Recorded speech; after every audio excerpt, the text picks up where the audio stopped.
नमस्कार जय जगन्नाथ। आज हूँ मंगलवार। भाविली आपण मान सहित किसी शेयर करी।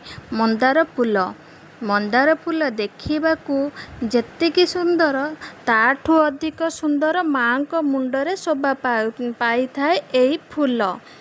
यही फूल सहित मोर एक लंबा कहानी रही जोटा कि बहुत कम रे आपण मानक सहित शेयर करुची। यही फूलटी लगाइबा पाई मोर बहुत इच्छा थिला। मार्केट रो गोटे दिन गोटे छोट गछ आनिकी छात उपरे मु लगाई गोटे छोट कुंडरे लगाई। किछि दिन बहुत जत्न रे रखिली। किछि दिन पर देखिली बहुत दिन पर गछ मध्य बढ़ुनी कि फूल मध्य फुटुनी। मोर ताकू देखि बहुत मन दुख हैला। आउ मु रागिकी ओपाड़ी देली।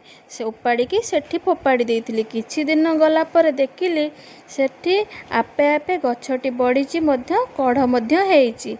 देखि बहुत खुशी लागिला। जे भाबिली भगवान जदि जहाकू बंचाइबा को चाहिए ताकू कोउ भी बाटरे कोउ भी उपाय रे बंचाई देबे। आज देखंतु सेई गछरे फुटीची केते सुंदर सुंदर नाली मंदार। जय माँ मंगला। रखुची। वीडियो भल लगिले लाइक सब्सक्राइब निश्चय करिवे। बाय।